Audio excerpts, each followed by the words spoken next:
রাস্তার মোড়ে দেখলাম শিবুর মেয়েটাকে ৩-৪ জন ছেলে টিটকিরি করছে, ঘৃণ্য ইঙ্গিত করছে। মেয়েটা লজ্জায় ঘৃণায় জোরে পা চালালো। রাগে আমার গা জ্বলছে, একটু প্রতিবাদ করা দরকার। না, থাক, ছেলেগুলোকে খেপিয়ে লাভ নেই, আমার মেয়েটাও তো বড় হচ্ছে। রাত্রে হঠাৎ চিৎকার, ঘুম ভেঙে গেল। পাশের বাড়িতে কিছু একটা হয়েছে, মনে হয় কোনো বিপদ। উঠে একবার দেখা দরকার। না, থাক, ফালতু ঝামেলায় জড়িয়ে লাভ নেই।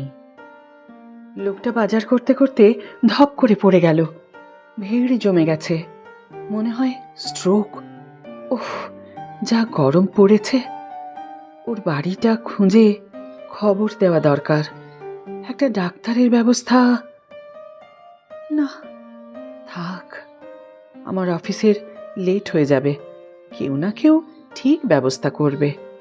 ছেলেটা আজও এত রাতে মদ খেয়ে বাড়ি ফিরল। সিগারেট তো এখন আর লুকায় না, টেবিলের ওপরেই পড়ে থাকে। আজ কিছু একটা বলতেই হবে। কি ভেবেছে কি? কর্পোরেট অফিসে চাকরি করে তো।